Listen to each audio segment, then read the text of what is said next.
तो थोड़ा सा आपको और मैं आइडिया देने के लिए कि आगे हमने किस तरह से लेके चलना है कोर्स को, आई होप कि कुछ आइडिया आपको हो गया होगा।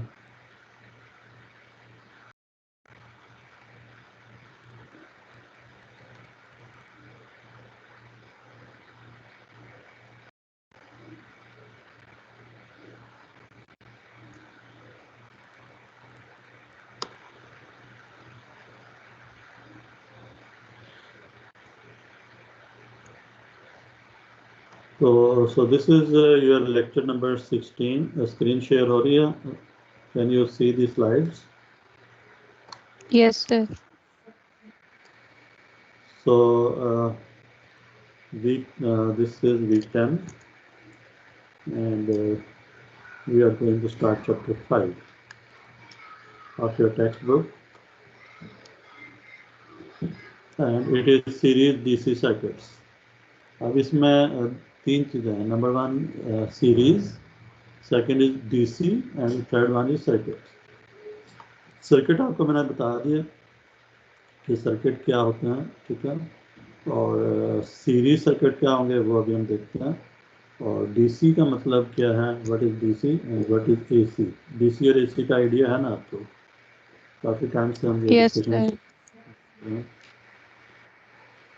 अच्छा, इसमें कौन कौन से टॉपिक्स हैं? First one is the introduction, series resistors, series circuits, power distribution in a series circuit, ठीक है। सीरीज सर्किट की पावर डिस्ट्रीब्यूशन, ठीक है। जब कंपोनेंट सीरीज में होंगे तो हर कंपोनेंट के ऊपर कितनी पावर अपीयर होगी, कितनी पावर डिसिपेट होगी। Then we will see voltage sources in series.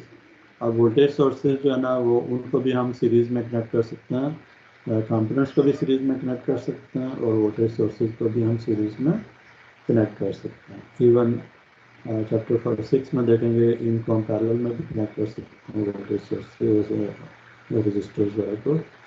Voltage sources को भी हम पैरेलल में कनेक्ट कर सकते हैं, but there will be some limitation. Then we will see in this chapter Kirchhoff's voltage law, ठीक है, and voltage division in a series circuit. इसमें हम देखेंगे voltage divider rule, and then interchanging series elements. तो series elements को अगर मैं interchange भी कर दूँ तो उससे क्या फर्क पड़ेगा, तो वो फर्क पड़ेगा भी या नहीं। ये उसी को interchange करने से कोई फर्क नहीं पड़ेगा। तो सीरीज कंपोनेंट्स को हम इंटरचेंज भी कर सकते हैं इंटीग्रेशन को, चाहे वो सीरीज में वो रजिस्टर्स हैं या वोल्टेज सोर्सेज हैं, ठीक है।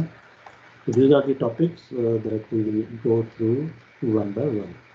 Okay, introduction, series resistors, series circuits, power, voltage, so voltage sources in series, Kirchhoff's law, इसमें वोल्टेज लॉ को देखेंगे, करंट लॉ जो है ना वो पैरेलल में आते हैं। तो सीरीज सर्किट्स में आपका वोल्टेज लॉ आएगा, पैरेलल सर्किट्स में आपका करंट लॉ आएगा, ठीक है।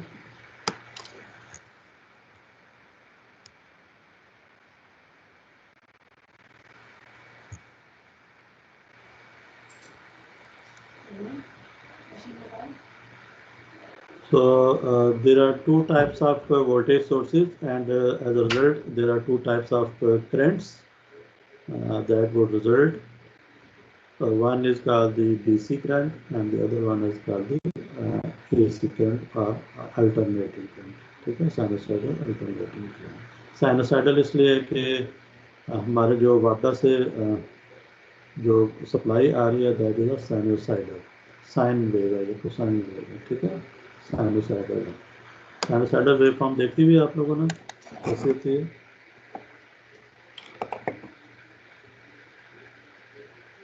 यस सर, देखी हुई है। सर क्या बोल रहे हैं, दोबारा बोलिए।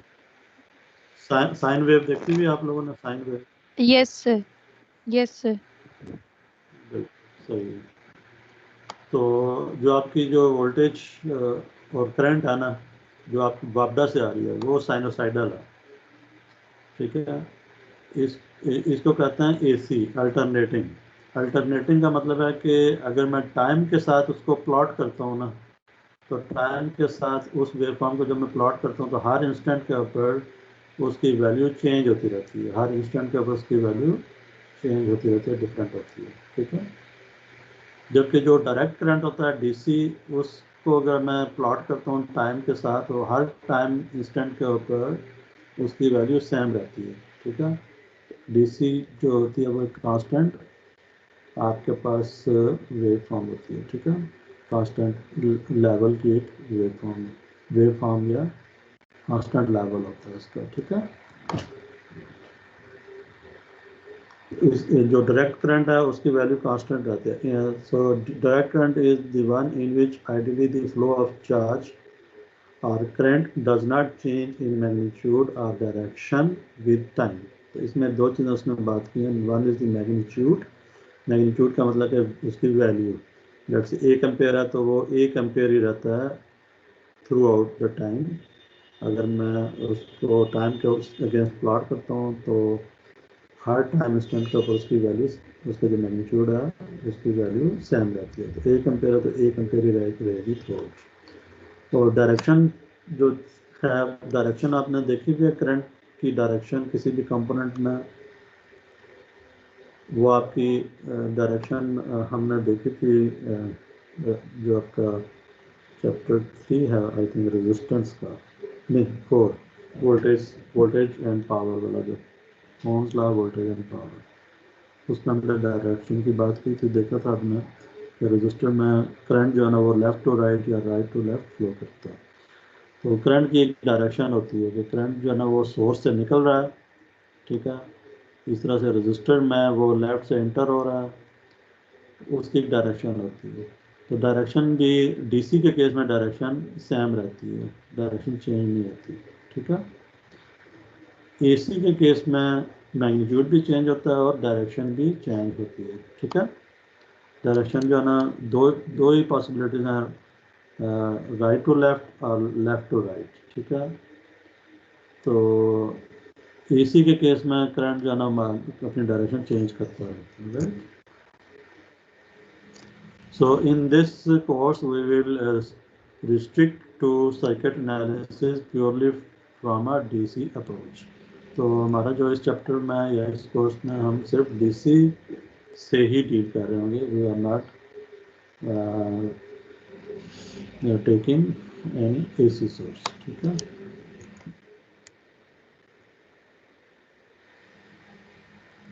So series circuits क्या आते हैं? What is series circuit? A circuit consists of any number of elements joined at terminal points, providing at least one closed path through which charge can flow.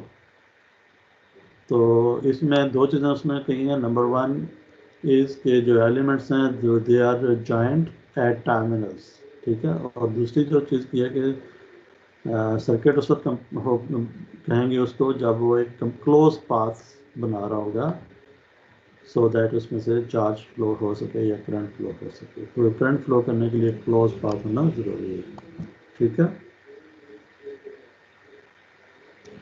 So what is a circuit? A circuit consists of any number of elements joined at terminal points, ठीक है। जैसे ये दो registers हैं यहाँ पे, इनको ये इसके टर्मिनल्स हैं। रजिस्टर के दो टर्मिनल्स होते हैं। One is this one, left पे टर्मिनल है जिसको सर्किट पे आपने यूज करना है। The other one is this one. So resistor are two terminal device और कंपोनेंट। ये रजिस्टर लाइन, इसलिए भी एक टू टर्मिनल कंपोनेंट है, ठीक है। तो इनको जब आप ज्वाइन करेंगे इस तरह से, इनके टर्मिनल को आपस में ज्वाइन किया और उसके बाद इनको बैटरी के ऊपर कनेक्ट कर दिया, तो दिस फॉर्म्स अ सर्किट, ठीक है। अब ये सर्किट जो है ना वो there can be any number of elements, right. अभी इसमें ये नहीं बात की कि ये सीरीज में है या पैरेलल, अभी ये जस्ट सर्किट की बात करें। What is a circuit? So the circuit is the one in which there are any number of elements which are joined at terminal points, ठीक है, and form a closed path. इसमें एक component भी हो सकता है, एक से ज़्यादा भी हो सकता है, ठीक है, and there is no limit. एक चीज़ में और ऑब्जर्व करें कि एक वोल्टेज सोर्स और बैटरी भी आपका सर्किट में होना चाहिए, जिसकी वजह से करंट में फ्लो करना है। ठीक है, तो एक पावर सोर्स आपके पास इंडक्शन सर्किट में होगा, तभी सर्किट के अंदर से करंट फ्लो करेगा and you get some useful work done और आउटपुट। ओके, यहाँ तक ठीक है, कोई प्रॉब्लम तो नहीं है?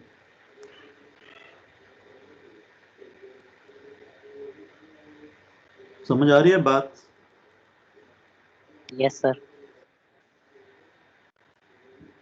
ठीक है, तो अब सीरीज सर्किट क्या होगा? If all the elements are in series the network is called a series circuit. So series circuit वो होगा जिसमें कि सारे के सारे एलिमेंट्स सीरीज में हो। जैसे यहाँ पे रजिस्टर R1 और R2 जो हैं ये सीरीज में कनेक्टेड हैं। ठीक है, a branch of a circuit is any portion of the circuit that has one or more elements in series. एक और यहाँ पे टर्म यूज होती है ब्रांच। ब्रांच वो सर्किट का पोर्शन होता है जिसमें कि कंपोनेंट सीरीज में होता है और उनमें से सेम करंट फ्लो कर रहा होता है। ठीक है, तो सर्किट में एक से ज़्यादा ब्रांचेज हो सकती हैं, आगे चल के हम देखेंगे।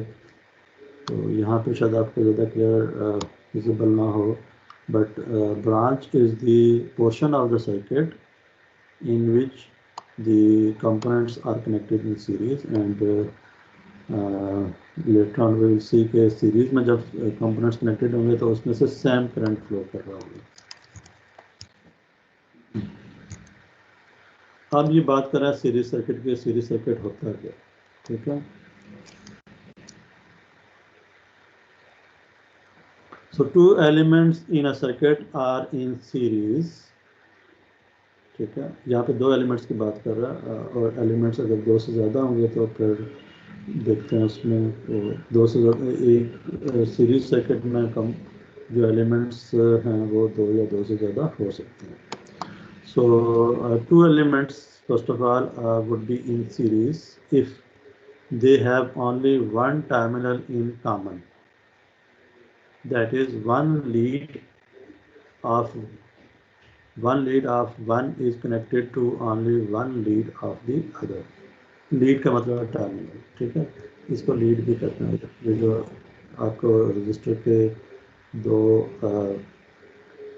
कनेक्ट टर्मिनल नज़र आ रहे हैं, ये वाले this one and this one, left and right, जिसके साथ जिसको यूज़ करके आपने इसको कनेक्ट करना है सर्किट में, इनको टर्मिनल भी कहते हैं और लीड भी कहते हैं। ठीक है, जैसे आप लीड लगाते हैं ना, अपना डॉक्टर की लीड लगाते हैं, अपने ऑडियो प्लेयर की लीड लगाते हैं 220 पे, तो लीड बेसिकली वो तारें होती हैं जो कि आप वहाँ पे सॉकेट में प्लग इन करते हैं। ठीक है, तो ये वो तारें हैं या लीड्स कह लें, टर्मिनल्स कह लें, जो कि अपने सर्किट में सोर्स के ऊपर कनेक्ट करनी है, किसी और डिवाइस के साथ कनेक्ट करनी है। ठीक है, so when these components would be in series when they have only one terminal in common। तो इनका एक R1 का एक ये टर्मिनल है, एक ये टर्मिनल है। ठीक है, इस तरह से R2 का एक ये टर्मिनल, एक ये टर्मिनल। तो इन दो के जो ये टर्मिनल्स हैं, जो कि इसका राइट पे इसका टॉप पे ये टर्मिनल्स हैं, इसका एक ये टर्मिनल, इसका एक ये टर्मिनल, जब ये तो ये टर्मिनल्स इनके कॉमन होंगे। ठीक है, राइट, तो ये रजिस्टर दोनों रजिस्टर क्या होंगे? सीरीज में होंगे। ठीक है, one terminal of each is common, the second terminal is not, the second terminal of these resistors is not common with each other. मतलब ये टर्मिनल और जो R3 का ये जो दूसरा टर्मिनल है, ये आपस में मिले हुए नहीं है। यू कैन सी कि ये इधर बैटरी के ऊपर आ रहा है। अगर ये टर्मिनल A और इसका टर्मिनल C ये भी मैं इसको मिला देता हूँ, तो फिर ये दो रजिस्टर सीरीज में नहीं रहेंगे। सीरीज में उस वक्त होंगे जब इनका सिर्फ एक टर्मिनल आपस में मिला होगा। ठीक हो गया बात? ये बात समझ आ गई? Yes sir. कि इन दो रजिस्टर्स का एक एक टर्मिनल आपस में कनेक्टेड है, दूसरे टर्मिनल आपस में इनका कोई कनेक्शन नहीं है डायरेक्टली, तब आप कहेंगे ये दोनों रजिस्टर सीरीज में हैं। ठीक है, तो ये स्टेटमेंट समझ आ गई। अब आगे चलते हैं। तो इसमें किसी भी दो रजिस्टर्स सीरीज में उस वक्त होंगे जब ये दो कंडीशंस फुलफिल होंगी। पहली कंडीशन आपको मैंने बता दी कि इनका सिर्फ एक टर्मिनल आपस में टाइड अप है, और दूसरी कंडीशन ये है कि the common point between the two elements is not connected to any other current carrying element. जहाँ पे इन दोनों टर्मिनल्स, दोनों कंपोनेंट्स के टर्मिनल्स को आपने ज्वाइन किया, वहाँ से कोई और टर्मिनल आपने कनेक्ट नहीं किया, किसी और रजिस्टर का टर्मिनल यहाँ पे कनेक्टेड नहीं है। ठीक है, ये स्टैंड अलोन आपस में है, इसके अलावा किसी और का यहाँ पे टर्मिनल यहाँ पे नहीं आ रहा। तो फिर हम ये कहेंगे कि ये दोनों रजिस्टर R1 और R2 सीरीज में है। और ये वाला जो अभी जो आपको ये फिगर नज़र आ रही है, फिगर बी, इसमें these two registers are not in series. But however, in this figure A, these two registers are in series because in this case these two conditions are satisfied. ठीक है,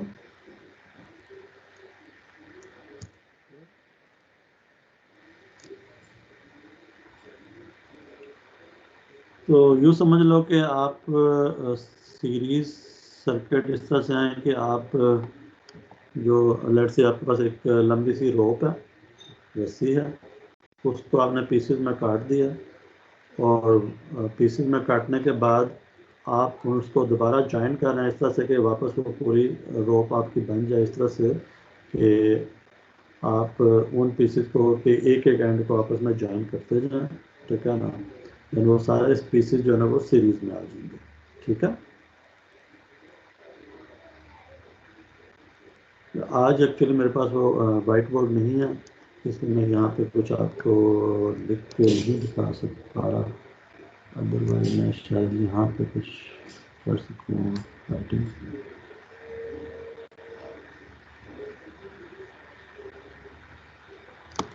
let's say ये मेरे पास एक रो का, ठीक है, ये नजर आ रही है। Yes sir.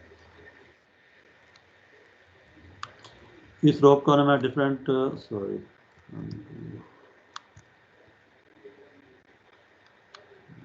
इस तरह से नहीं इरेज कर ली, इसको ना डिफरेंट पॉइंट्स पे ना मैं इसको काट देता हूँ। ठीक है, इस तरह से। अब मैं इनको ना यहाँ पे ज्वाइन करता हूँ, इस पॉइंट को इसके साथ ज्वाइन करता हूँ। ठीक है, इस पॉइंट को मैं इसके साथ ज्वाइन करता हूँ, इस पॉइंट को मैं इसके साथ ज्वाइन करता हूँ। ठीक है, तो ये सारे जो सेगमेंट्स थे ये अब क्या हो जाएंगे, सीरीज में कनेक्ट हो जाएंगे। ठीक है, तो this is example of a series circuit, मतलब this is example of components connected in series. ठीक है, right.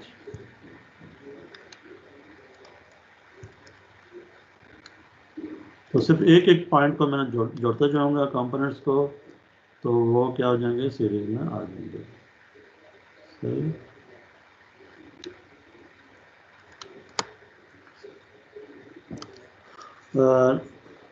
Note that the current is the same through series elements.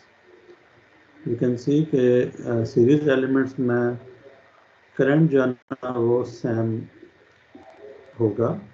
जो करंट यहाँ से सोर्स से जनरेट होगा वो पहले इस R1 में से फ्लो कर रहा है, वही करंट R3 में से फ्लो कर रहा है।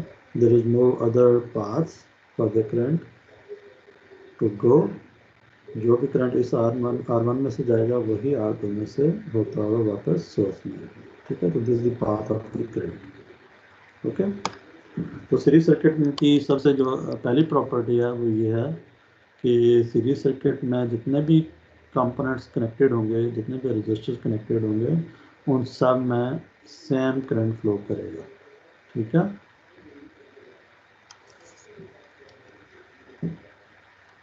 राइट? Yes sir.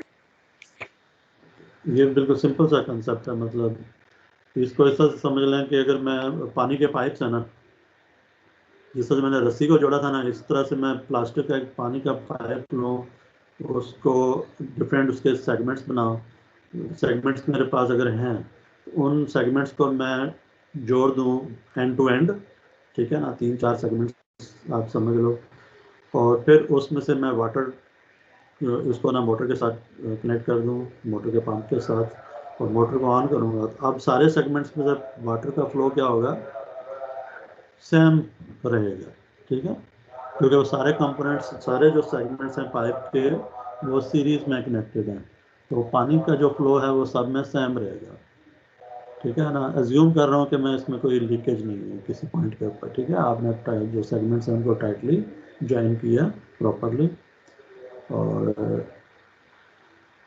उसमें से कोई लीकेज नहीं है, तो जो सारे सेगमेंट्स हैं उन सारे सेगमेंट्स में से जो वाटर का फ्लो है वो क्या रहेगा, सेम रहेगा। तो सीरीज में जब कनेक्शन होगा तो उसमें जो फ्लो रहेगा वो सेम होगा सारे कंपोनेंट्स में से, ठीक है, अब याद रहेगा। Yes sir.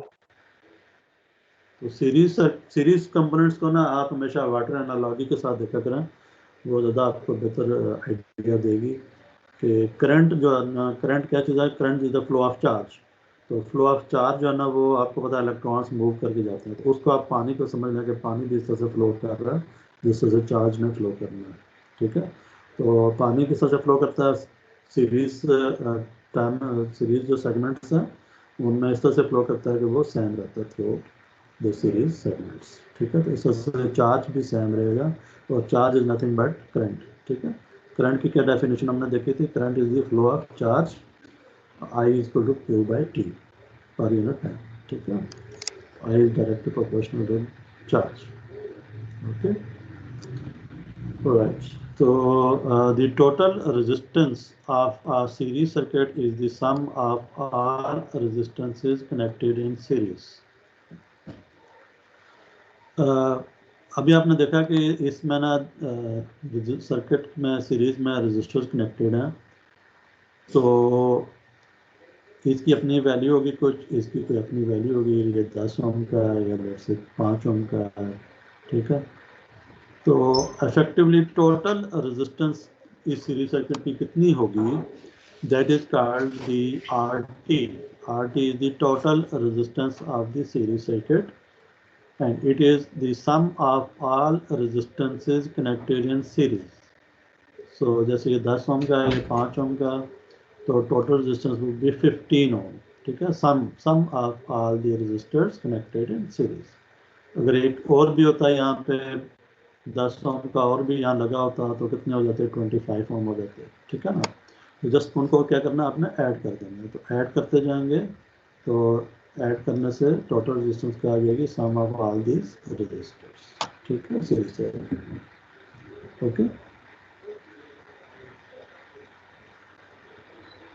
ठीक है। तो सीरीज सर्किट की टोटल रेजिस्टेंस अगर आपको बतानी है कि इस सीरीज सर्किट में टोटल रेजिस्टेंस क्या होगी, तो that resistance would be simply just you add all the resistors which are connected in series. So this total resistance would determine the current that would flow through this battery. Battery में से कितना total जो current flow करेगा, that would be determined by the total resistance of the series circuit, ठीक है। तो ये जो करंट है ये सिर्फ इस रजिस्टर की वजह से नहीं आएगा, या सिर्फ इस रजिस्टर की वजह से नहीं आएगा, बल्कि जो इफेक्टिव टोटल रेजिस्टेंस बनेगी सीरीज सर्किट की, वो टोटल रेजिस्टेंस इस बैटरी को कितनी नज़र आएगी, उसकी वजह से जो करंट है वो डिटरमिन होगा बैटरी से। अभी ये देख लेते हैं, अभी जैसे यहाँ पे नज़र आ रही है, क्योंकि पिछले स्लाइड में आपने देखा था कि यहाँ पे बैटरी लगी हुई थी, और बैटरी की समझ लें कि एक आँख है, बैटरी देख सकती है, तो बैटरी अगर देख सकती है तो उसको कितनी रेजिस्टेंस सर्किट की नज़र आएगी, जब वो यहाँ से देखेगी तो जो टोटल रेजिस्टेंस होगी, जितनी भी रेजिस्टेंस लगी होंगी वो सारी उसको नज़र आ रही होंगी, ठीक है। और इफेक्टिव जो टोटल रेजिस्टेंस नज़र आ रही that will be sum of all the resistances, ठीक है, ओके।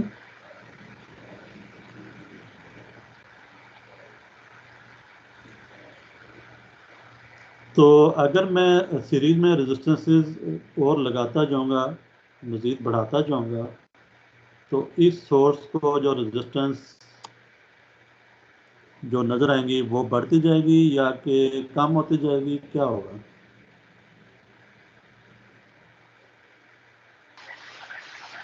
कम होंगी।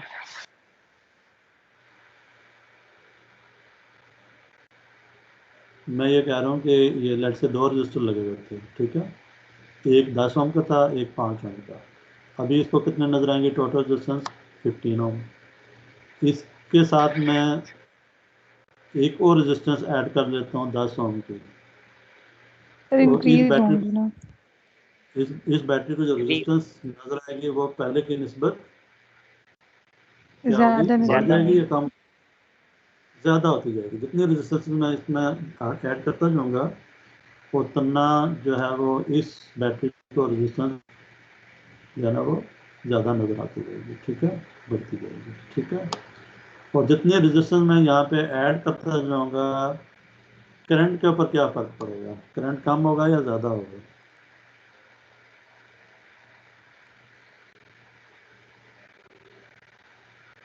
सर कम हो जाएगा अज्यूम कर करंट। रहा हूँ अज्यूम करना कि वोल्टेज मैंने फिक्स रखी हुई है, वोल्टेज कांस्टेंट रखी हुई है, और रेजिस्टेंस में बढ़ाता जाऊंगा तो करंट के ऊपर क्या फ़र्क पड़ेगा?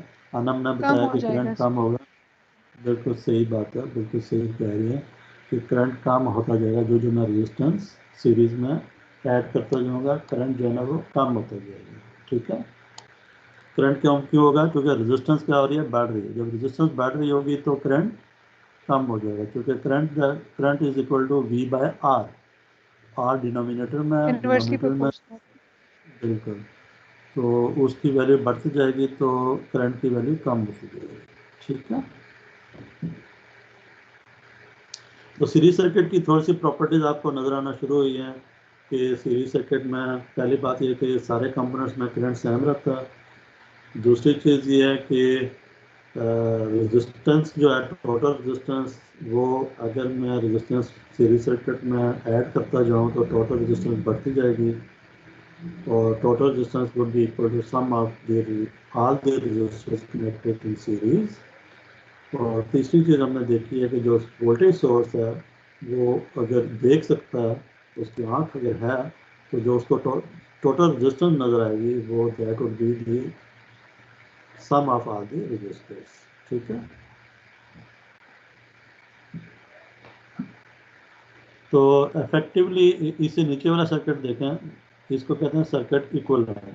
सर्किट इक्विवेलेंट का मतलब है कि जो ऊपर वाला सर्किट है इसको मैंने रिड्यूस करके एक इक्विवेलेंट सर्किट में ले आया हूँ।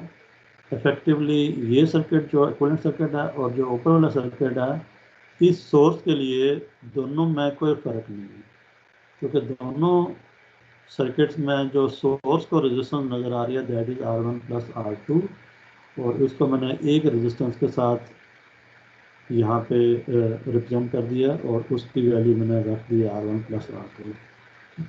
मतलब कि अगर ये 10 ओम है, ये 5 ओम है, इसको टोटल 15 ओम नज़र आ रहे थे। अब मैं 2 रजिस्टर लगाने के बजाय यहाँ पे मैं एक ही लगा दूँ 15 ओम का, ठीक है। तो इसके लिए ये सर्किट और ये सर्किट कोई फ़र्क नहीं है, क्योंकि इसको जो इसमें से करंट फ्लो करना है वो सेम हो जाएगा, चाहे 2 रजिस्टर 10 ओम 5 ओम के लगे हों या एक रजिस्टर 15 ओम के लगे हों, करंट सेम। क्या ख्याल है? इस करंट के ऊपर सर कोई फर्क नहीं करंट पड़ेगा। सेम रहेगा। हाँ, ये जो बैटरी में से करंट निकल रहा है ना, वो यहाँ पे जितना करंट होगा वो उतना ही करंट जब ये 2 रजिस्टर लगे होंगे, और बैटरी का मैं वैल्यू भी मैंने सेम रखनी है, सेम रखी हुई है, तो उसका जो करंट यहाँ इस बैटरी से निकलेगा, जो ये पिछले सर्किट में देख लेते हैं, जो करंट इस बैटरी से निकलेगा जब इसमें एक 10 ओम की लगी और एक 5 ओम की लगी है, तो जो करंट आएगा वो इक्वल होगा। अगर मैं एक ही रेजिस्टेंस लगा दूँ 15 ओम की, तब भी वही करंट आएगा। इसको कहते हैं सर इक्विवेलेंस। तो ये करंट सर्किट इलेक्ट्रिकली ये सर्किट दोनों इक्विवेलेंट, पोटेंशियली इक्विवेलेंट, ठीक है। As far as this voltage source is concerned, these two circuits are equivalent, ठीक है। मतलब इस सर वोल्टेज क्वेश्चन सोर्स को, जी जी, सर जो करंट आएगा वोल्टेज सोर्स में से वो, और जो करंट पास हो जाएगा रेजिस्टेंस में से, वो दोनों मतलब वही सेम रहेगा, रेजिस्टेंस की वैल्यू का करंट पर कोई फर्क नहीं पड़ेगा, कंबाइंड रेजिस्टेंस की और अलग अलग रेजिस्टेंसेस की। हाँ बिल्कुल। जो टोटल करंट है ना इफेक्टिव जो सोर्स में से आ रहा है, उस पे कोई फर्क यस नहीं सर, पड़ेगा, ठीक है, बिल्कुल सही। ठीक है सर। ठीक है। अच्छा, यहाँ पर से कुछ मिस तो नहीं किया? सर फिर हम लोग सेपरेट रेजिस्टेंसेस इतनी नहीं यूज करते, कंबाइन ज्यादा यूज करते हैं नहीं नहीं नहीं, ये सर्किट। सिर्फ सोर्स के परस्पेक्टिव में थी बात। रजिस्टर जो ना वो ये इक्विवेलेंस, ये सोल्यूशन सॉल्व करने के लिए आगे आपको हेल्प करेगा कि मैंने सर्किट को सॉल्व करके देखना है कि कितना टोटल करंट फ्लो कर रहा है, टोटल रेजिस्टेंस कितनी है, इस तरह की चीज़ें ना फाइंड करने के लिए ना आप ये इक्विवेलेंस यूज करेंगे। तो मतलब अगर हम प्रैक्टिकली किसी रेजिस्टेंस उसमें देखते हैं सर्किट में, तो वो अलग अलग ही लगाते हैं रेजिस्टेंसेस, या फिर मोस्टली प्रेफर करते हैं कि कंबाइंड रेजिस्टेंस लगाएं?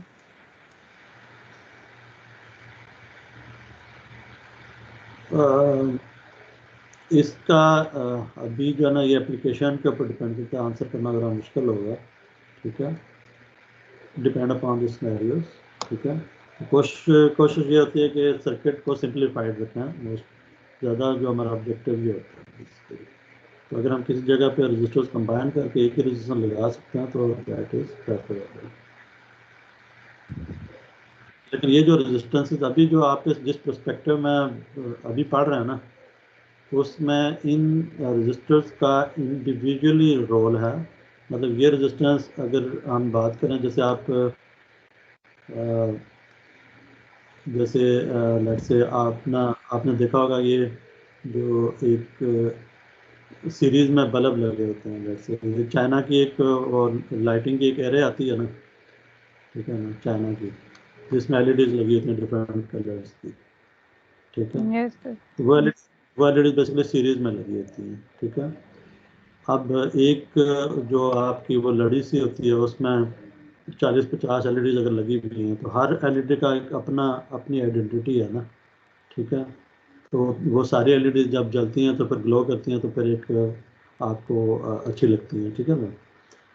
तो उनको कंबाइन नहीं कर सकते आप, ठीक है ना। तो वो हर एक एलईडी की एक रेजिस्टेंस होगी, ठीक है। टोटल करंट कितना फ्लो करेगा जब उसको 220 वोल्ट पे प्लग इन करेंगे, तो ठीक है। तो हर एक की उसकी अपनी आइडेंटिटी है, ठीक है। तो वो सर सर्किट के फंक्शन सेपरेट। डिपेंड करता है, सर ये सर्किट के फंक्शन पे कैलकुलेशन के लिए डिपेंड हम करता है कि कितना ये रेजिस्टेंस ये जो यूज होंगे। चीज़ है ना ये हम कैलकुलेशन, ये जो है ना ये कैलकुलेशंस के लिए हम करते हैं कि हमने देखना है कि टोटल रेजिस्टेंस सर्किट में कितनी है, तो हम उनका एडअप करते हैं और फिर टोटल करंट फाइंड कर लेते हैं, ठीक है। अदरवाइज जो डिवाइसेस कनेक्टेड हैं सीरीज में, उनको आप कंबाइन नहीं कर सकते फिजिकली।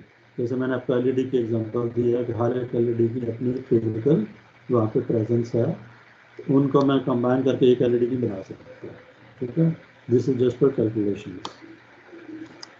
सर वो दूसरा तो समझ सही है, लेकिन मैं ये कह रही हूँ कि अगर हम R1 और R2 की जगह अगर फिजिकली भी सर्किट के अंदर अगर एक कंबाइंड रेजिस्टेंस लगा देते हैं, जिसकी मतलब जिस तरह आप 5 और 10 कह रहे थे, 15 की अगर हम रेजिस्टेंस लगा देते हैं, तो उससे कोई फर्क तो नहीं पड़ेगा ना रेजिस्टेंस उस पे, सर्किट पे या करंट पे या फिर उसकी जो एनर्जी है उस हाँ पर?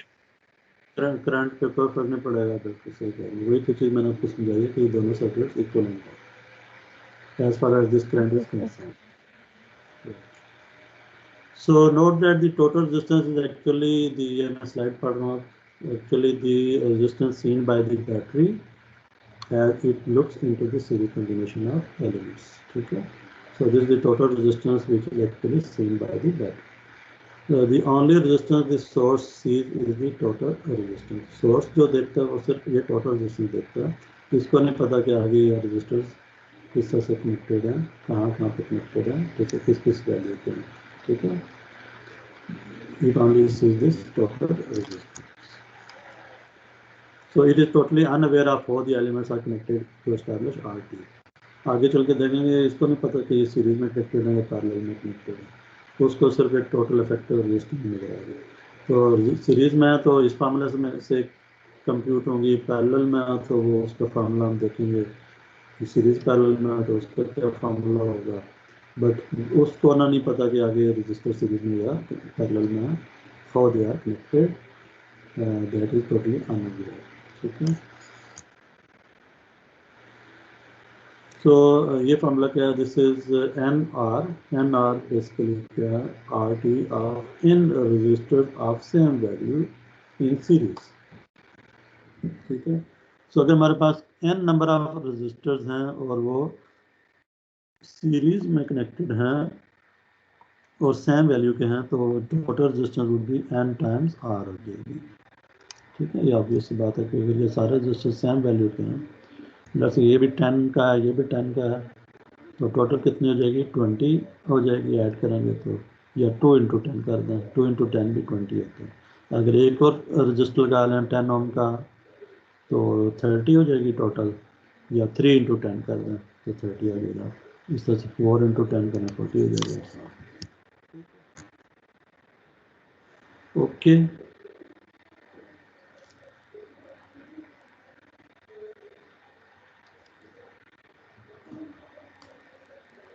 ठीक है.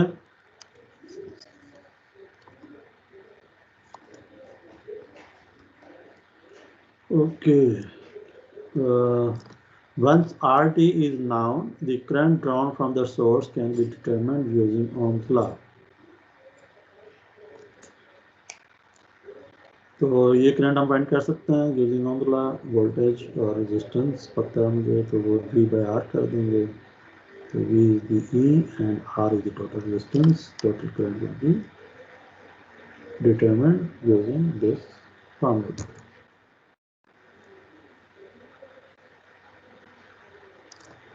So यहाँ से कह रहा है जी, if we, since E is fixed, the magnitude of the source current would be totally dependent on the magnitude of RT. तो अगर मैं वोल्टेज सोर्स को फिक्स कर दूँ तो जो करंट होगा that will depend on the resistance RT. जितनी RT की वैल्यू बढ़ाते जाएंगे करंट कम होता जाएगा, RT की वैल्यू कम करेंगे तो करंट बढ़ जाएगा, जो अभी थोड़ी देर पहले भी हमने बात की थी series circuit. So larger RT will result in a relatively small value of IS, while lesser value of RT will result in increased current level. Okay. G students, any questions so far? Follow कर रहा? No, sir. Yes, sir. ठीक है. Okay. So the fact that the current is the same through each element permits a direct calculation of the voltage across each resistor using Ohm's law.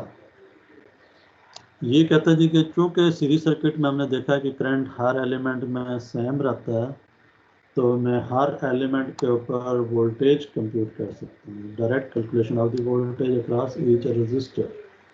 Voltage across each resistor can be computed using this information that current remains same in each element of a series circuit. So what would be the voltage across R1? I, this I into R1. What would be the voltage across R2? This same I into R2.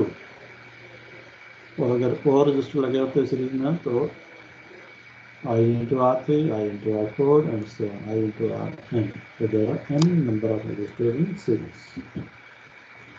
Her individual register के ऊपर voltage हम compute कर सकते हैं जो कि series में register connected हों, by using Ohm's law as the currents remain same throughout the series circuit. तो टोटल करंट हम फाइंड कर लें, अगर टोटल करंट मुझे पता चल जाए तो ये करंट सारे रजिस्टर में से फ्लो करेगा, और अगर मैं हर रजिस्टर में से करंट मुझे पता चल जाए तो मैं हर रजिस्टर की वोल्टेज को भी बता सकता हूँ कि हर रजिस्टर को कितने वोल्टेज अप्लाई होंगे यूजिंग एनर्जी। ठीक है, आइए आइए।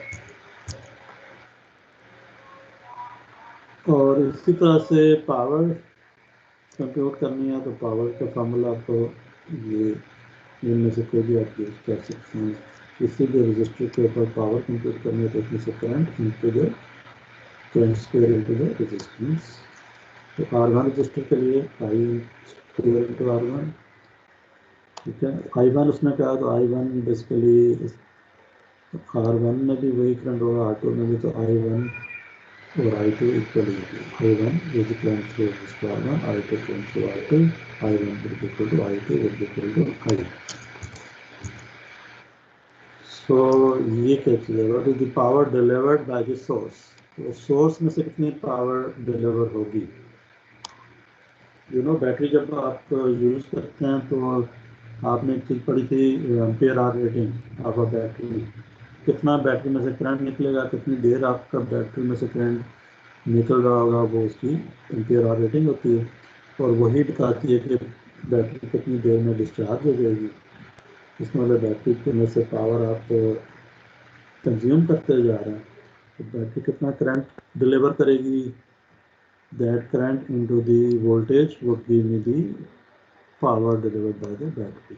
तो power deliver would be E into I, क्योंकि कितने वोल्ट की बैटरी है इंटू कितना करंट उसमें से ले रहे हैं आप, that would give you the power delivered by the battery. ठीक है, तो बैटरी कंज्यूम कब कैसे होती है, बैटरी की एक वोल्टेज होती है, लेट से 12 वोल्ट की बैटरी है, कितना उसमें से करंट आप लेते जा रहे हैं तो वो बताएगा कि कितनी उसमें से पावर आप निकाल रहे हैं, बैटरी डिस्चार्ज हो रही है।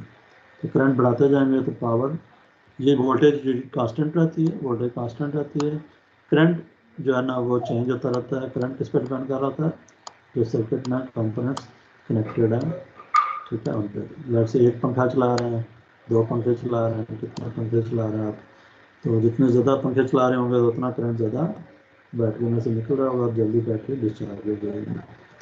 तो वो डिपेंड करता है करंट के ऊपर। तो करंट कितना ड्रॉ हो रहा है into the voltage will give you the power delivered by the battery.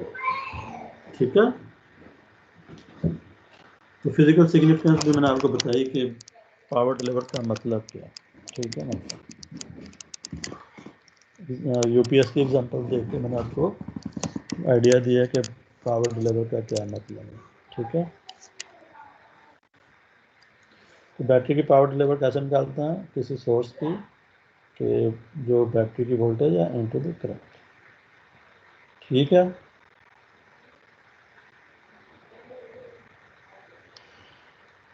अच्छा, ये जो नेक्स्ट बुलेट है इसमें कहते हैं जी द पावर, आप लोग are you there students? Yes sir, इधर ही है सर। रिस्पॉन्ड क्या करें ना, मुझे पता चले मैं खाली रूहों को तो नहीं पढ़ा रहा। नहीं सर, प्रेजेंट है और भी कायदे सर हैं। प्रेजेंट है सर। वही मैं कह रहा हूँ कि खिलाई मखलूक को तो नहीं मैं पढ़ा रहा हूँ। नहीं सर, हम आपकी पढ़ भी रहे हैं और फॉलो भी कर रहे हैं आपको। चलें, जबरदस्त। थोड़ा सा इंटरेक्टिव रखा सर करें ना, समझ आ रही है सर, क्वेश्चन नहीं कर रहा सर। मुझे पता चलता रहे कि आप लोगों को, आप मतलब पार्टिसिपेट कर रहे हैं, कुछ हमें भी बताएं आपको जो चीज़ें पता हैं, है ना, क्योंकि ये जो कोर्स है ना ये बहुत कॉमन, जो आपकी डेली लाइफ में भी ना ये चल रही होती चीज़ें। ठीक है, 1 मिनट की ब्रेक कर लें। सर आपकी मर्जी से अटेंडेंस लगा दें। हाँ, करने से लगा लेते हैं, बिल्कुल सही है, बोर हो गया। सही है। Yes, sir.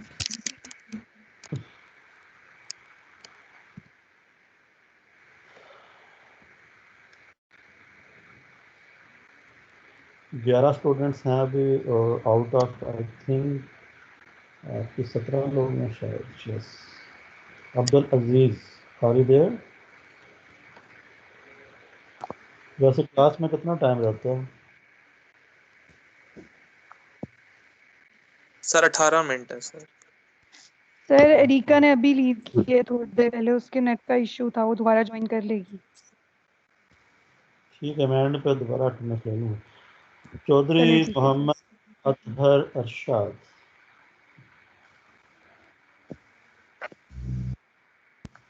अब्दुल यस अजीज। सर। अब्दुल अजीज हैं, ठीक है। चौधरी साहब आप हैं इधर। हमजा अहमद तो है, मुझे पता है इसका। असीब जमील, ठीक है, हमजा अहमद हैं। असीब जमील।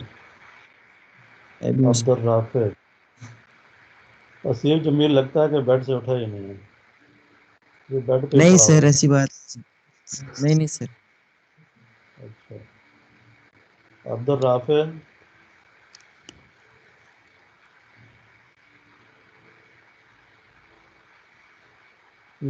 अब्दुल राफिद गुम हो गया जी। फाइज खान।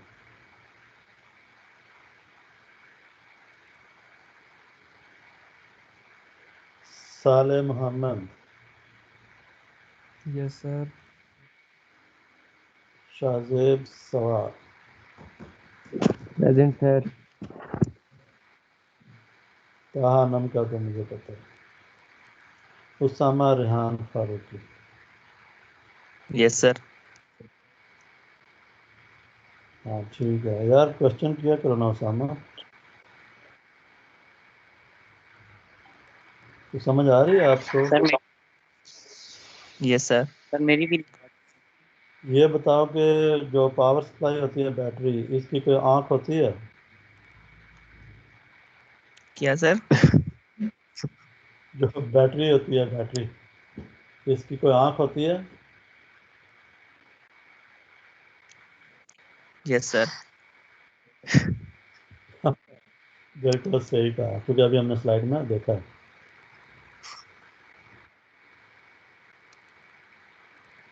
सही। सर मेरी भी लगा दो, मलिक उसामा। ठीक है, और अभी अब्दुल राफिद सर नहीं मेरी है। भी लगा दो। ठीक है, लग गई। अब्दुल राफिद सर आ गए फायज आ तो। गया है। हाँ फाइज आ गया, ठीक है। सर मेरा माइक प्रॉब्लम कर रहा है, इसलिए थोड़ा सा मसला आ रहा है। नहीं, वो कन्वर्सेशन में भी आप डाल सकते हैं, अपनी प्रेजेंस शो कर सकते हैं। यहाँ पे मोर एक्शन में आपका हैंड रेज का भी ऑप्शन आता है थीम में, जिसमें आपका ये यहाँ पे एक ऑप्शन आता है जिसको कहते हैं you can raise your hand. अपना दिल भी बना सकते हैं, स्माइली भी दे सकते हैं, क्लैपिंग भी कर सकते हैं, थम्स अप भी कर सकते हैं। गुड। चलो वापस स्लाइड पे आते हैं। अच्छा, ये पावर डिलीवर समझ आ गया? पावर डिलीवर कैसे फाइंड करनी है, किसी भी बैटरी में से पावर फाइंड करनी है, यस कितनी सर। डिलीवर होती है। तो जस्ट आपने क्या करना है, पावर डिलीवर फाइंड करने के लिए बैटरी की वैल्यू को करंट के साथ मल्टीप्लाई कर देना है।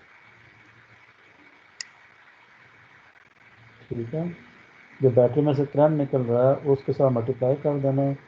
देन आपके पास बैटरी की पावर आ जाएगी, कितनी पावर डिलीवर हो रही है बैटरी में से।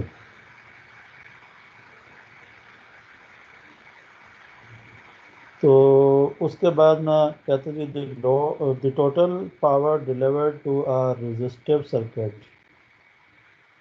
is equal to the total power dissipated by the resistor elements। तो जितनी भी बैटरी में से पावर डिलीवर हो रही है वो कहाँ जा रही है, आगे सर्किट में जितने भी रजिस्टर्स हैं ना उनमें जाके डेसिपेट हो रही है। तो इसमें दो टर्म्स आपने देखी हैं, एक पावर डिलीवर्ड और एक देखिए आपने पावर डेसिपेटेड। पावर डिलीवर्ड जो थी वो आपके आई थी, बैटरी चार्ज करके रखी हुई थी आपने, तो उसने पावर डिलीवर की। डेसिपेट कहाँ हुई, वो सारी खर्च हो गई कहाँ पे, जब आपने उसको कंज्यूम किया इनटू द रजिस्टर्स। तो जैसे आप यूपीएस की बैटरी चार्ज करके रखते हैं और उसके बाद उसको कंज्यूम करते हैं, जब आप पंखा चलाते हैं तो लाइट चलाते हैं, तो वो पावर बैटरी की कंज्यूम हो जाती है इनटू दी योर लोड्स। ठीक है, ये खत्म हो जाती है बैटरी में से पावर सारी डिलीवर होकर लोड में डेसिपेट हो जाती है। ठीक है, राइट, इसको कहते हैं पावर डेसिपेशन। ठीक है, तो पावर जो कंज्यूम हो रही है उसको कहते हैं पावर डेसिपेट हो रही है। पावर डेसिपेट होकर किस में गई है, वो हीट में भी जा सकती है और इसमें जो भी कन्वर्जन है, ठीक है ना, वो उसमें आगे डिस्प्ले हो जाएगी। ठीक है, तो जितनी सर भी पावर पावर यहाँ, डिसिपेशन, हाँ हाँ बोलूं, जी जी मैं क्वेश्चन पूछूं? अच्छा, जी, पावर डिसिपेशन तो वो नहीं होती जो जाया हो जाती है, मतलब जो यूज में नहीं आती? नहीं नहीं नहीं, पावर डेसिपेशन जो है ना वो आपकी यूज होके जो एक्सपेंड हो जाती है, मतलब एक्सपेंडेड, जो आप एक्सपेंस करते हैं ना, जैसे खर्च कर लेते हैं, ठीक है ना, एक्सपेंडिचर इसको कहते हैं, एक्सपेंडिचर जो खर्च हो जाती है। ठीक है, जिसके ना आप बाद में बिल भी पे करते हैं बापदार को, आपने इतना खर्चा किया है, हमारी एनर्जी यूज़ की है, हमारी इतनी पावर कंज्यूम की है, तो आप इसके पैसे दें, बिल पे करें। ठीक है, यस सर। ओके, तो ये इसको कहते हैं पावर कंज्यूम्ड। कंज्यूम डेसिपेटेड की बजाय ना यहाँ पे वो ज़्यादा बेहतर वर्ड रहेगा, जिसको हम कहते सर हैं पावर। कंज्यूम होगा। हाँ ना, तो इसको डेसिपेटेड के बजाय ना आप समझ लें कंज्यूम्ड। यस सर, ठीक हो गया। क्योंकि डेसिपेशन का मतलब होता है जो चीज मतलब जाया हो जाती है ना, क्योंकि एनर्जी एग्जैक्टली, डेसिपेशन में भी हम लोग एनर्जी जो जाया हो जाती थी उसको एनर्जी डेसिपेट कहते थे। हाँ बिल्कुल सही, लेकिन यहाँ पे ना इनको मैं दोनों की सेंस में यूज़ कर रहा हूँ। डेसिपेशन का मतलब यहाँ पे उस सेंस में है कि आपने उसको यूज़ कर लिया। ठीक है, ओके सर। तो ये कह रहा थी कि जो टोटल पावर डेसिपेशन है ना, या कंज्यूम्ड है, वो है sum of all the powers of the individual component. जैसे R1 के ऊपर P1 कंज्यूम हो गया, R2 के ऊपर P2 कंज्यूम हो गया, इस तरह से एंड सो ऑन। ठीक है, तो जितनी भी हर एलिमेंट के ऊपर पावर कंज्यूम हो रही है, उन सबको आप क्या कर देंगे, ऐड कर देंगे, तो that will be total power consumed. ठीक है, तो power delivered would be equal to power consumed. ठीक है, और power delivered would be equal to power dissipated. ठीक है, तो ये डी एल इसने लिखा हुआ ना, ये यहाँ पे थोड़ा सा इसमें गलत लिखा हुआ है, यहाँ पे लिखना चाहिए था पी डेसिपेटेड। ठीक है, पी डेसिपेटेड, ये और ये फर्क है। ठीक है, मतलब वैल्यू सेम रहेगी, लेकिन ये सोर्स से आ रही है और ये डेसिपेट आ रही है।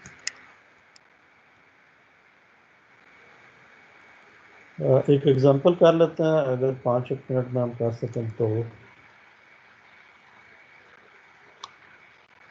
ठीक है, इस एग्जांपल में एक आपको सर्किट गिवन है, और इस सर्किट में एक बैटरी है और 3 रजिस्टर्स हैं। रजिस्टर्स की वैल्यूज़ आपको गिवन है, 2 ओम का, 1 ओम का और 5 ओम का, और जो बैटरी है वो 20 वोल्ट्स की है। तो ये इन्फॉर्मेशन आपको ना गिवन है। दूसरी चीज़ आप देख सकते हैं कि कितने देर रजिस्टर्स हैं सीरीज में कनेक्टेड है। तो वो ये कहते हैं जी कि आप ना ये सारे जो पार्ट्स हैं इनको वन बाय वन इसको एड्रेस करें। पार्ट ए में कहते हैं जी कि टोटल रजिस्टेंस फाइंड करें, पार्ट बी में कहता है टोटल करंट फाइंड करें सोर्स में से, ये करंट जो आई है या इसको आई एस कर लें। उसके बाद वो कहते हैं जी आप ये वोल्टेजेस फाइंड करें, V1 V3 यहाँ पे इसमें V2 मेंशन नहीं किया, V2 आप रहने देंगे, शायद V1 और V3 फाइंड कर लें, जो कि इन रजिस्टर के ऊपर वोल्टेज ड्रॉप है। तो वोल्टेज ड्रॉप हर रजिस्टर का कैसे फाइंड होगा, करंट अगर पता हो और रजिस्टर पता है तो वोल्टेज ड्रॉप आ जाएगा। करंट कैसे आएगा वो पार्ट बी में आप फाइंड कर लेंगे। पार्ट बी में करंट कैसे फाइंड होगा, वो पार्ट ए में जो टोटल रजिस्टेंस पहले आपने फाइंड करनी है, जो कि सम ऑफ हाफ द रजिस्टेंस होती है, और 20 डिवाइडेड बाय RT करेंगे तो ये टोटल करंट आ जाएगा। ठीक है, तो करंट आ गया तो फिर आपके पास पार्ट बी भी हो गया और पार्ट सी भी हो गया अगर करंट आ गया तो। ठीक है, फिर वो कहते हैं पावर डेसिपेटेड फाइंड करें इन ईच रजिस्टर। तो पावर कैसे फाइंड करनी है, I² इंटू आर करके फाइंड कर लें, या I इंटू V1 मतलब V1² पावर R1 करके फाइंड कर लें। पार्ट ई में कहते power delivered by the source and compare it to the power total power dissipated. तो इसमें पावर डिलीवर फाइंड करनी है और फिर पावर डेसिपेटेड फाइंड करनी है और दोनों को कंपेयर करना है, जो भी पिछले स्लाइड में हमने दोनों के फॉर्मूला देखना है। ठीक है, हो जाएगा।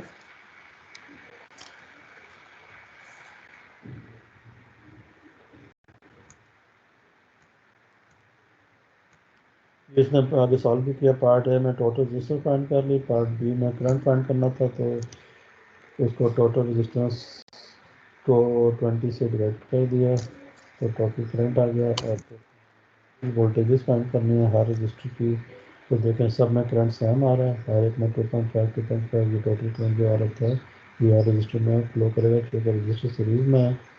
और इस करंट को रजिस्टर्स का मल्टीप्लाई करते जाएँ तो उस रजिस्टर का ड्रॉप आते जाएगा। इसमें 5 वोल्ट का ड्रॉप है, इसमें 2.5 का आ रहा है, इसमें 12.5 का आ रहा है। ठीक है, तो रजिस्टर के ऊपर ड्रॉप आप देख सकते हैं कि रजिस्टेंस की वैल्यू, करंट देखें, करंट जो है ना वो सेम है, लेकिन जो ड्रॉप है वो डिफरेंट क्यों है, क्योंकि रजिस्टेंस डिफरेंट है। तो जितनी रजिस्टेंस होगी उतना ही ड्रॉप आ जाएगा ज़्यादा। तो ये 5 ओम के ऊपर सबसे ज़्यादा ड्रॉप आ रहा है, क्योंकि सबसे बड़ी वैल्यू 5 ओम की है, सबसे कम 1 ओम के ऊपर ड्रॉप आ रहा है। ठीक है, इसका ड्रॉप जो है ना 2 ओम का ड्रॉप इस 1 ओम से डबल है, क्योंकि रजिस्टेंस डबल है। तो इस चीज़ इन चीज़ों को पावर डेसिपेटेड फाइंड करनी है हर एक रजिस्टर की, तो आप ये फार्मूला यूज़ करना है V1 इंटू I1 हमने फाइंड किया हुआ 2.5 और उसके ऊपर वोल्टेज हमने देखी थी 5 वोल्ट, तो दोनों को मल्टीप्लाई किया तो पावर आ गई। P2 उसने इस फार्मूले से फाइंड किया है, मतलब ये भी यूज़ कर सकते हैं I2² इंटू I2। करंट हमने वही वाला 2.5 एम्पेयर लिया, उसका स्क्वेयर किया, और R2 की वैल्यू 1 ओम थी, तो ये वोल्टेज पावर डेसिपेशन आ गया P2। और इस तरह से इसके लिए इसने वोल्टेज को यूज़ किया, वोल्टेज हमने निकाली थी इसकी 12.5 वोल्ट, उसका स्क्वेयर किया 2000 ओम, तो ये इसके ऊपर पावर डेसिपेशन होगी। पावर डेसिपेशन को भी आप देख सकते हैं कि जिससे से करंट ड्रॉप आपका डबल हो रहा था, तो पावर डेसिपेशन भी डबल हो रही है। इस तरह से सबसे ज़्यादा पावर डिसिपेट हो रही है 5 ओम वाला रजिस्टर से। पावर डिलीवर्ड हमने निकालनी है, तो वोल्टेज जो बैटरी थी 20 वोल्ट की थी और करंट हमारे पास 2.5 एम्पेयर, तो टोटल हमारे पास 50 वाट आ गए। और इसको कंपेयर करना है इंडिविजुअल के साथ, तो इन सब को सम करेंगे तो ये भी 50 बन जाएगा। ठीक है, so power deliver would B total power consume. Example जो कि आप सर सर यस इसमें हमने जो पावर डेसिपेटेड फाइंड की वो हमने अलग अलग वेज से क्यों की है, अलग अलग फॉर्मूलाज से? जस्ट आपको शो करने के लिए कि कोई फर्क नहीं पड़ता, आप कोई भी फॉर्मूला यूज़ कर लें वैसे। मतलब इन तीनों में से कोई भी यूज कर सकते हैं, आंसर सेम ही आएगा। जस्ट शो करने के लिए कि आपको भी आपने वैरायटी इसमें दिखाई है इसमें, है ना, कि इसमें हमको स्टिक होने की ज़रूरत नहीं है कि बस आप यही फार्मूला यूज़ करें P इंटू आई, आप कोई भी यूज़ कर सकते हैं, डिपेंडिंग कि आपको कौन सी इन्फॉर्मेशन गिवन है। अगर वोल्टेज गिवन है और करंट गिवन है, दोनों चीज़ें गिवन है तो आप ये यूज़ कर लें। अगर सिर्फ करंट गिवन है तो ये यूज़ कर लें, सिर्फ वोल्टेज गिवन है तो ये यूज़ कर लें। ठीक है, ओके सर। Yes sir. नहीं है, कोई मुश्किल चीज़ें नहीं है। ये एग्जांपल कर लीजिएगा और सर ये फाइनल से और कितने चैप्टर फाइनल फाइनल की वेटेज कब पूछ रहा है? नहीं, मैं पूछ रहा हूँ सर अभी और कितने चैप्टर पढ़ने हैं? जी ये तकरीबन ना आपके एटलीस्ट 4 चैप्टर हमने पढ़ने हैं इंक्लूडिंग दिस। एटलीस्ट ज़्यादा भी हो सकते हैं, 5 भी जा सकते हैं, 5 तक, मैक्सिमम 5 पे जाएंगे। Okay sir. ठीक है, अब इस स्लाइड से ऑनवर्ड ना हम इंशाल्लाह नेक्स्ट क्लास में देखेंगे कि वोल्टेज सोर्सेज को सीरीज में हम जोड़ सकते हैं इस तरह से। ठीक है, तो ये चीज़ें जब आपको कैसे पहले से पता है कि आप ये 10 वोल्ट की बैटरी है, 6 वोल्ट की है, 2 वोल्ट की है, तो टोटल इनको सीरीज में जोड़ेंगे तो 10 और 6 16 और 2 18 वोल्ट की एक बैटरी बना सकते हैं। तो इंडिविजुअल जो है ना इनको सेल कहते हैं, जब कंबाइन कर देते हैं ये क्या बन जाती है, बैटरी बन जाती है। ठीक है ना, एक सेल है, ये दूसरा सेल है, या एक बैटरी है, दूसरी बैटरी है। ठीक है, batteries are the combination of cells. हमने कुछ तो वोल्टेज ला के देखना है।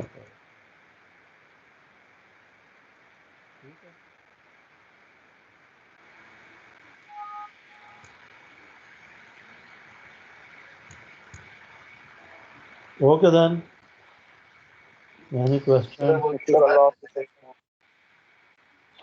ओके सर, अल्लाह हाफिज। अल्लाह हाफिज, टेक केयर।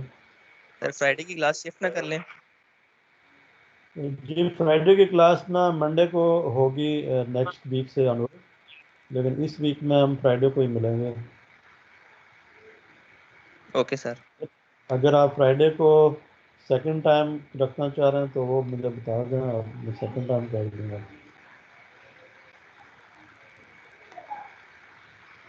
सर फ्राइडे को जुमे के बाद रख लें? अगर मतलब सारे विलिंग हैं और रखना चाह रहे हैं जुम्मे के बाद, तो मैं जुम्मे के बाद फिर आप को ना अप्रोच कर दूँगा। ठीक है, सारे सर लोग फिर ये अगले सीआर दिन आपको जुम्मे फिर के बता बाद। दें। चलो सर ठीक अस्सलाम वालेकुम। Yes sir. Yes sir, present है सर। है, अरिका आप प्रेजेंट होगी हैं, चलो ये सर वो थोड़ा सा मेरा नेट का इशू चल रहा था। चलो ठीक है। सर मैं भी प्रेजेंट हूँ सर। सर मेरी भी लगा दें क्या? यार, कम हो गया। ये जो अभी लिस्ट में नजर आ रहा है ना, इसमें अब्दुल राफे के अलावा सारे प्रेजेंट। अब्दुल नहीं सर, राफे वो प्रेजेंट, उस पर शायद इंटरनेट का इशू है शायद। नहीं, मैंने बताया ना उसको, अगर इंटरनेट का इशू हो तो यहाँ पे कैसे है वो। दूसरी बात ये है कि यहाँ पे ना वो सर मुझे उसके कोई भी उसके माइक का इशू है सर, उसके माइक का इशू है। मैथ की क्लास में तो उसका माइक नहीं सही से वर्क करता। यहाँ पे कुछ इंडिकेशन दे ना, ये रेज हैंड करके बता दे मुझे कि ये जो आइकन है उसको यूज़ कर लो। आवाज़ तो मेरी आ रही होगी ना, अगर मेरी आवाज़ नहीं आ रही तो फिर तो फायदा नहीं है कुछ भी।